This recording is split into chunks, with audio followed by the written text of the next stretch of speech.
want to request Dr. Sinha to particularly either negate or incorporate some of these aspects which I'm going to talk about.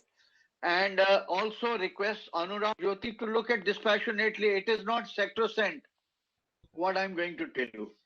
First, I always tell my researchers that when I give comment from the point of view that if I am a reader, what would I be looking in that book? Why should I pick up that book and start reading it? And if I have to getting excited by the title that you have assigned to your book, what I expect as a reader from that title is the following. First, I would like to look at water as a tool of asymmetric warfare. As it happened, say, anywhere in the history that the nations have used water as a tool to coerce a lower riparian or a middle riparian state. For example, if you look at Golan Heights and the war between Syria and Israel, that's a classic example. I am not dilating more on that, and there could be many more examples. You have to establish a case somewhere that yes, water has been used and it has been a cause of war, whether it is from time immemorial or it is in the recent history or something which is likely to come up in the time in the near future, because it is a scarce resource. Second thing I would like to, since this is India and its strategic neighborhood, I would like to read how has this evolution of geopolitics in India and its neighborhood taken shape.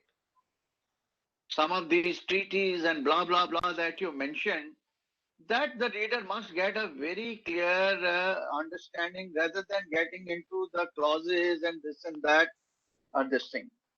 Because with that background, now you look at the water as a geostrategic tool in India and its neighborhood, and you have to very clearly, of course, you have mapped those dams and everything that will come very clearly, that will be somewhere.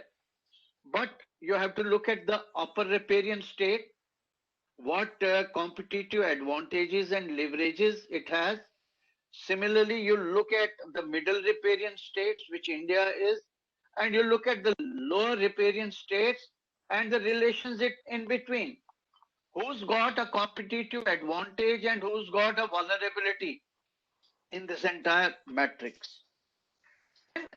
After establishing this, next argument that I would like to read is what are India's challenges and opportunities as far as water as a geostrategic tool is concerned. That should very clearly stand out. And lastly, I would like to read strategizing for India, strategizing water as a geostrategic tool, whether it is to mitigate our vulnerabilities or whether it is to capitalize on some of our advantages. And that has to be done in a very sophisticated and a subtle manner without violating, the international rules. Because on one hand, we as a middle riparian state, we are crying over that it is tinkering with the water resources and it is going to, and we take a very high moral ground. On the other hand, as a middle riparian state, which is an upper riparian state, we want to tinker with this tool and use it to serve some of the. This is a dilemma that India will have to face. So how do you balance this out? What is our strategy? I think I just off the cuff, but I'll request Dr. Sinha reflect and comment upon some of these so that a good book is put in the hands of a reader. All right, thank you. First and foremost, congratulations, Col Anurag Jyoti, for an expansive work. I think you've put in your heart. There's a whole lot of literature you have covered, which is always very interesting to note. You've delved into history, which is again very intriguing when it comes to water issues in South Asia. And you have captured all that quite effectively. So congratulations. I think the comments which General Sharma has made in the beginning by using the word the gray zone, I think it's something that one should look at. I think we have to place the dynamics of the rivers in South Asia in this gray zone because it's not very clear as to what we can really do with it. The emphasis on your work quite clearly seems to be, which is a work in progress, of course, the emphasis seems to be that how do we explore options beyond the military to address our adversaries, or what can be generally described as war by other means, right? So you don't really, use the military strength to deal with your adversary, but use other resources and sources or the coercive powers to make them align with your thinking. And I think this requires a deeper investigation. There is no doubt that water has to be considered carefully in our comprehensive national power. There's no doubt about it. But whether water fits into this frame of, punishing your adversaries, I'm not very sure. And I think this is something that we have to really investigate and examine. I mean, the general Indian thinking or the general Indian outlook over the last 50, 60 and 70 years has been to look at water in terms of hydro diplomacy, to think about waters in terms of cooperation, in terms of aspiration, in terms of regional economic growth, etc. And we have not really thought in terms of hydro hegemony. And I think this distinction has to be made as to why India has moved on the road of hydro cooperation rather than thinking in terms of rivers as a tool or as an instrument. And I think that study is important in your work. And I think one of the reasons why India thought in terms of bilateral treaties with its neighboring countries on rivers was to create a general peace, stability in the region, so that water doesn't become an emotive issue to create what was already a fractured region with so many issues. So the intention was really to bring in within its fold cooperative approaches on the rivers. And therefore we had bilateral treaties with Pakistan, we had bilateral treaties with Nepal, and then we had bilateral treaties with Bhutan and Bangladesh. So it is a bilateral arrangement. And I think we were quite clear in understanding that water was a sort of a landmine. It had its political connotations, it had its emotive values, and it was very divisive. So I think the framing of India in the region through the rivers, there's some noise coming. Am I clear? Yes, sir. You're clear, sir.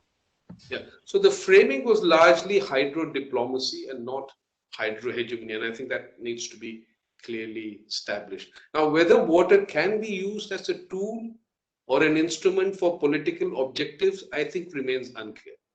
It especially does not create enough traction in the diplomatic circle, or even when you look at the civil engineers and the hydrocracy, this doesn't seem to excite them much. So you have a divided mindset on whether water can be used as an instrument or as a tool of punishment or a coercive weapon in dealing with our adversary. It doesn't have a unanimous feel around it. There are divides that we have to also carefully consider.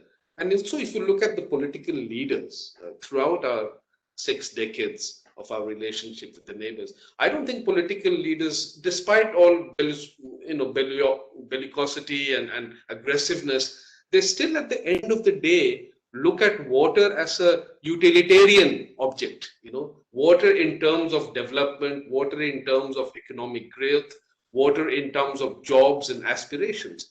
And I think this is also a very important factor. How do political leaders look at water issues? So what General Sharma initially said, that you have to examine this water in the gray zone, especially when it comes to Pakistan and China. And one has to argue also in the paper whether or not the returns of this, the militarization of water, will commensurate with the actions of using water as a coercive instrument. What are the gains and losses that we will make? And it is here quite important to then examine the Indus Waters Treaty. If some of the options that we have in front of the Indus Waters Treaty, for example, option 1 is abrogation, you have to see what are the gains and what are the risks, and then you have to overall evaluate it. So if you look at abrogation as one of the important options of the Indus Waters Treaty with Pakistan, the gains would be that India will be under no pressure to pursue its multi-purpose projects on the Western rivers, particularly in Kashmir. And the political attention on Kashmir would align with the greater multi-purpose projects development on the Western rivers. What could be the other gains? I think when you internationalize Pakistan's behavior as a terror sponsoring state and say, because of that, we are abrogating, it creates a space in the international community to pinpoint Pakistan action prompting us to abrogate the treaty.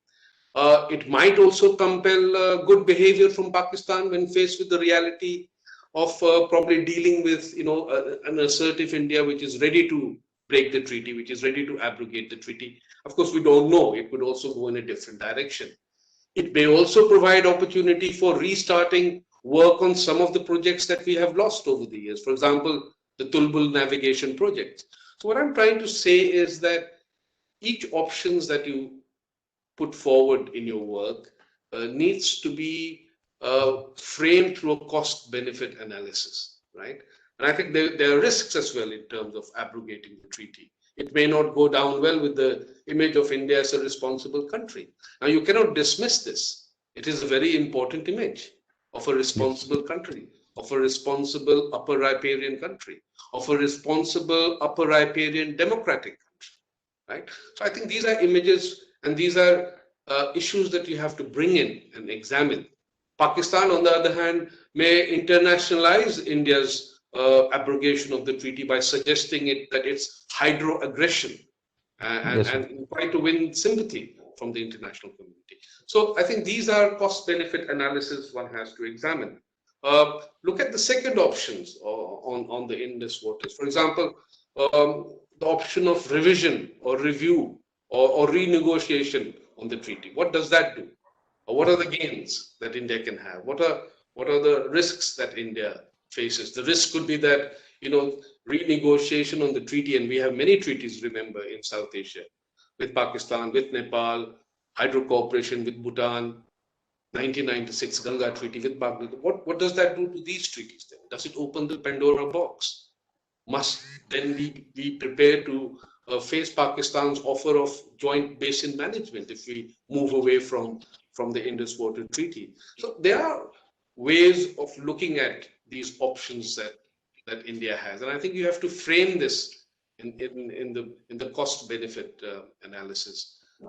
Options like suspension of the permanent Indus Commission meetings. What are the risks and what are the gains? I think one has to explore. But I think at the end of the day, if one has to come to a sort of a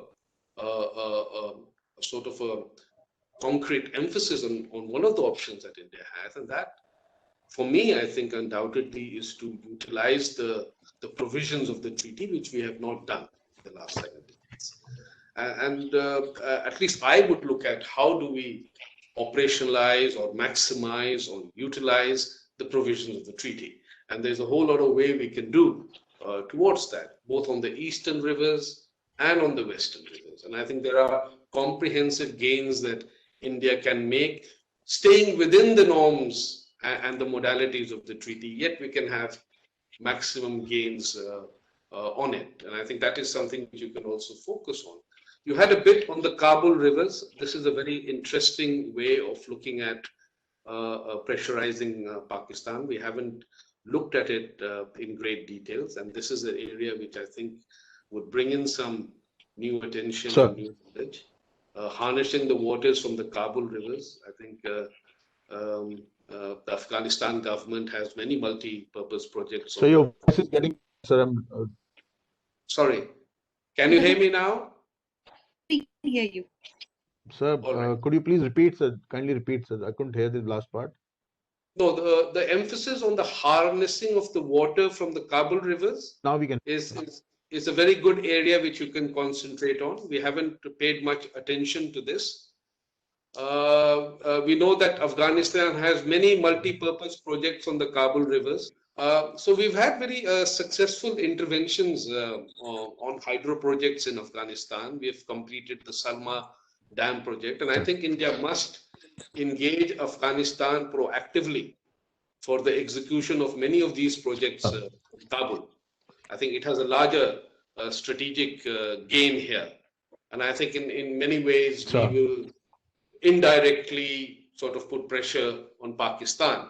So that is something, of course, we can explore and think about. Remember, it's not very easy to use these rivers in terms of manipulating it. Many of these rivers are flowing from the Himalayas. They are very fast flowing, silt-ridden rivers. So while it is very easy to say that let us use rivers as a tool and an instrument, it is not very easy really to manipulate the natural flows of these rivers. Remember, it crosses through very difficult terrain, hazardous terrain. We realize now increasingly that these are seismic belts, that these are being impacted by great glacier melt and climate change. So how do you then translate manipulating the rivers into the right infrastructures being created? And I think this is not an easy task, and we tend to forget this aspect. Yes, sir. The hydrological dynamics presents a huge challenge in manipulating the natural flow. And therefore, the objectives might not be fulfilled. And therefore, again, you have to think whether the Indus Waters Treaty is the best mechanism to engage with and draw the maximum out of it or not. My other observation, I think, is that clearly we live in an interconnected world, and we are being watched by the international community as much as we watch the international community. And the actions we take will have international reactions and consequences. And one of the biggest consequences of our actions of doing certain things in Pakistan would how China react to it. Yes, and I sir. think this linkage would be quite important here to draw in. What would be China's reaction? Would they try to then pressurize India on the eastern front through the Brahmaputra? Right? And I think that kind of analysis should always come in. We cannot dismiss these reactions that will happen from the international community. And we have to therefore calculate those reactions in our options that we take. And therefore the option should not be therefore misleading and bounce back at us. Remember also that the global narrative on water issues these days is to consider water as an essential for global peace and security. Even the debates in the UN Security Council, and we are now a non-permanent member in the Security Council, you must also capture this global narrative. And how do we fit into it? Because we are a global leader now. We want to be on the high table. We are talking about rule-based norms, etc. That might conflict with our approach, as you're suggesting, on the water issues with our neighboring countries. The UN Security Council have been debating very hotly climate change and security nexus. A few years ago, I remember the UN Security Council took up the debate on water, linking water to peace and security. So the focus of attention is largely to turn water from a potential source of crisis into a source of peace and cooperation. So that seems to be the general narrative. So water has a strategic role, but its strategic role is more to do with stable supply of water. Its strategic role is to do with bringing in more peace and stability in the region, rather than thinking in adverse sense. So I think your chapters would probably be a bit of an antithesis to the larger global trend that is happening.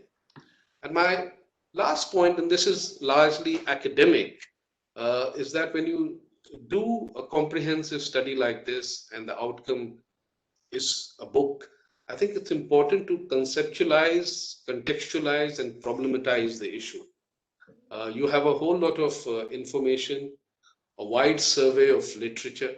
I think your beginning chapter should try to interlink this water issues to, the water conflict frame is an important study nowadays in understanding state relationship. I think that first chapter should bring in a whole lot of reflection of this framework. And you have to bring in various schools of thought into it. There are various schools of thought that bring in the dynamics of water into state relationship. Even the realist frame of thinking, who consider state to be rational egoists, also think that any rational choice analysis has to, assume the prior context of power, expectation, values, and conventions. So you have to draw this into your study of water and conflict. I think that's very important to do. I know you come. I mean, it's important to analyze where the author comes from, and you come from definitely, the military, which is largely preoccupied with hard premises for understanding water conflict. This can be dangerous to a certain extent, especially when you are in an age of modern judiciaries, property rights, arbitration, rule-based order. Whether such kind of preoccupation with hard premises of security is meaningful or not is something which you have to bring out in a more nuanced sense in your book. I mean,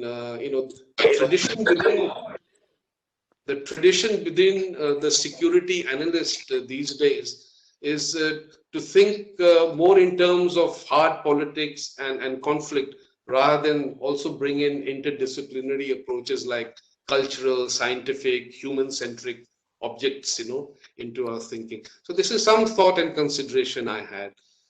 It's a very good paper. I've heard you earlier as well, and you've interacted with me, and I would for sure like this work to come out as a good book for us all to read. Sir. Thank you very much. Thank you so much, sir. Thank you so much, Dr. Sinha, for your observations, and I'm sure Colonel Anurag will take all those things into consideration. Now I'll open the house for question answer session. I'll take 2-3 questions at a time. Comment on it, and also Dr. Sinha, if he feels, he can also comment on it. I'll start with General Katoch. General Katoch, to ask something, please. Yourself.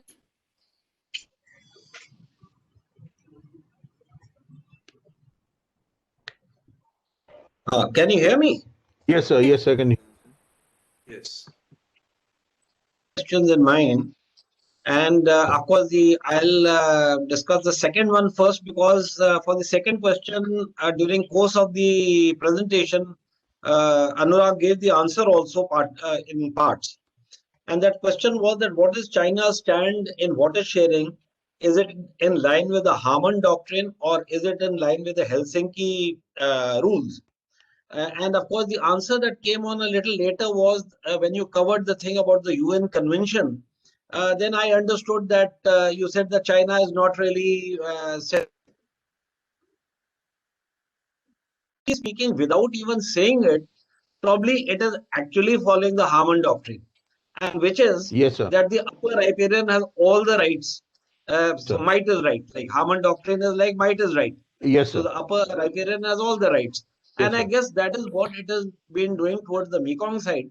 Yes, and sir. if it is not doing it on this side, it is because maybe there are a lot of technical problems. Yes, so of course that answer was there. So future, the way that China is acting in the South China Sea, it is might is right sort of principle, and it will probably follow the same as far as river sharing is concerned. Yes, sir. Especially with India, though it does have to keep in mind the impact on somebody who's a little more okay with it, like Bangladesh. If it does anything to India, it will impact Bangladesh also. And the question, of course, for which an answer needs to be found is that is there a need for the IWT to be renegotiated, keeping in mind certain realities, as far as climate change is concerned, as far as because when it was negotiated, the pattern of climate was different, the populations were different. So is there a need for it to be renegotiated, and renegotiating it, is it in India's interest, or should we also just let it carry on and take advantage of the particular thing when it suits us? So Thank the you. sir, may I, sir? So okay, sir. Yeah, As far sure. as the Indus Water Treaty is concerned, now my personal take on whatever I have read is, firstly, it's a bilateral treaty.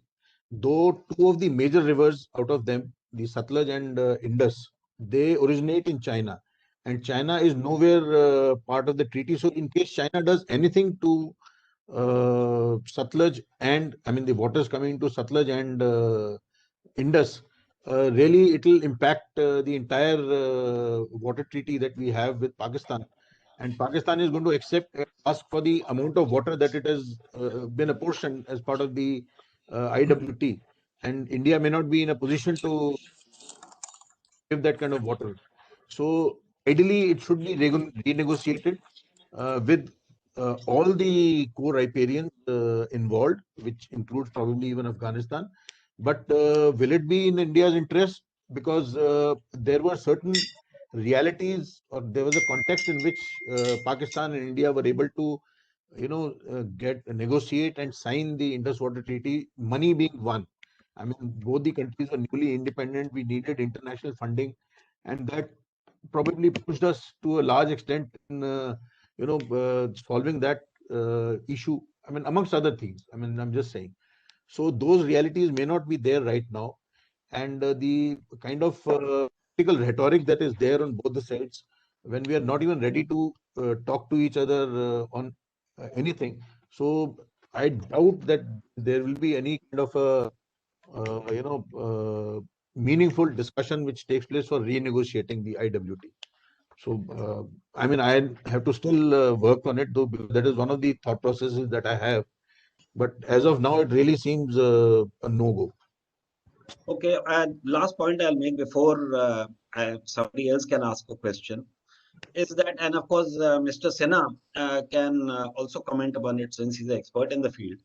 It is my view that getting too concerned about China as far as Indus is concerned, or Satluj is concerned, or even the Brahmaputra is concerned, I feel is not right, because as far as the Indus and the Satluj are concerned, the volume of water which arises, it might arise from China, but the volume of water which comes from China is not really that much that it can make a difference downstream. In fact, the Zanskar which joins the Indus at Nimu carries more water than what the Indus brings up to that point.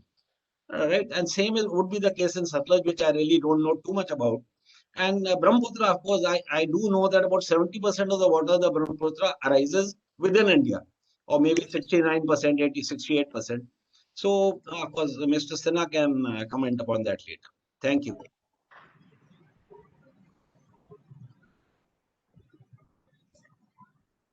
Shall I answer that?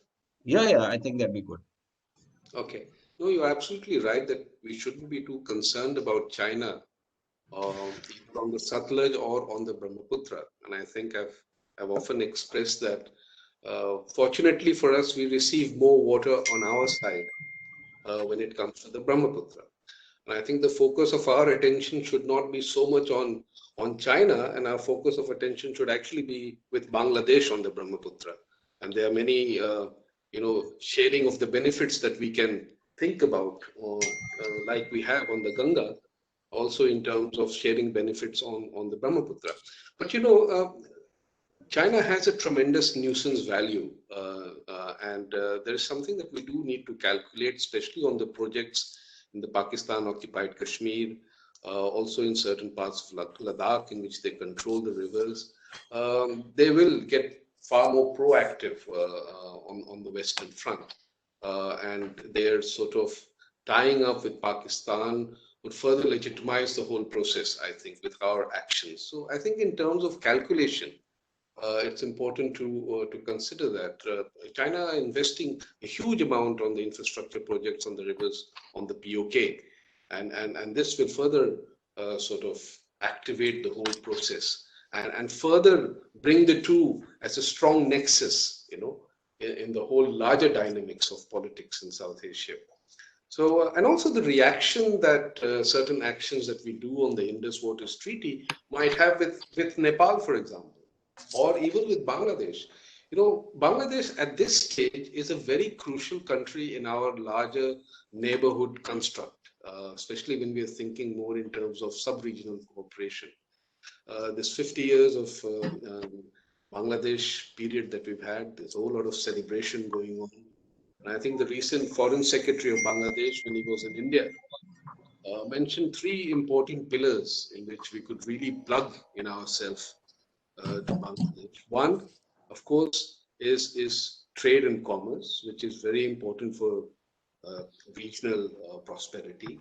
The other is science, technology, these areas. And the third, most crucially, is connectivity through the rivers. And I think we have to look at rivers not only from the sharing of the quantity and the volumes, which we have earlier done through the treaties, because all the treaties were sharing treaties, water sharing treaties. Now we have to think more in terms of sharing the benefits, you know, navigation utility, transport connectivity, connecting rivers to rail and road. You know, the whole dynamics of our thinking on the rivers will have to change. And we have to think more in terms of basin-wide cooperation.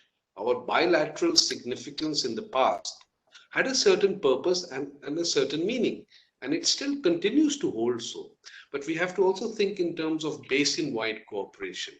And when you look at the sub-regional configuration, whether it is BBIN or Nepal, Bangladesh, and India, I think the rivers will play a very important part of this regional thinking now.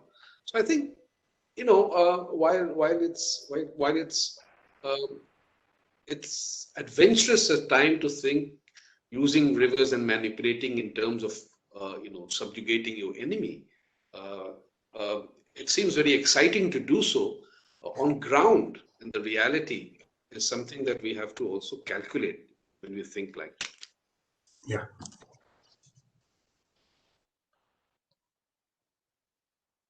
First of all, I wish to compliment Colonel Anurag for doing a lot of original study into this whole subject. And I think you have an excellent handle as far as India and its neighborhood water geopolitics is concerned. And a lot of good points have been given to you by the experts, particularly by Dr. Sinha. I would like to say that as a scholar, please study some water tensions globally, because you may be able to pick up some good points from there. And one example I would say is in, say, Africa, the geopolitics of Nile River. River, sir. That's Yes, one I've studied area. that, sir. Yes, sir. Yeah. Second is, of course, the Golan Heights area. That how, you know, no matter what happens, there can't be peace unless, you know, the water resources from Golan are not in the Israeli hands. And third area, which is a very good example, is about this Amo Darya and Sir Darya. Yes, sir. You know, Kazakhstan, Kyrgyzstan and Tajikistan being the Uzbekistan, sir. upper, Kyrgyzstan and Tajikistan Yes, being sir. the upper riparian state, and what effect it had on Uzbekistan, Kazakhstan, and Turkmenistan, particularly Uzbekistan on the cotton crops, and how then they were retaliating by cutting gas supply and electricity to these upper riparian states. And ultimately, after the new leadership has come to Uzbekistan, how they've been able to resolve these issues. Sir. Some good lessons from there. In 1998, when I was doing my higher command course, I was asked by the higher command wing to give a presentation to the college. And this is in the lighter vein, that I was appointed as DG RNAW and asked, how will you destabilize Pakistan? And I let some wild imagination, you know, take sort of control of whatever I wanted to do. But in that, just please analyze, even if you don't want to put it in your book, that can certain contaminants or polluants be used to destroy the crops? Suppose you use these in the water as a middle riparian, upper riparian state. What effect it will have on the crops of a lower riparian state, which is predominantly depending on the water resources in its irrigation channel. Second thing is, say if a country is hugely dependent on number of water dams and things like that, you have Mangla headworks, you have Marala headworks, you have, this Suleimanke headwork and all.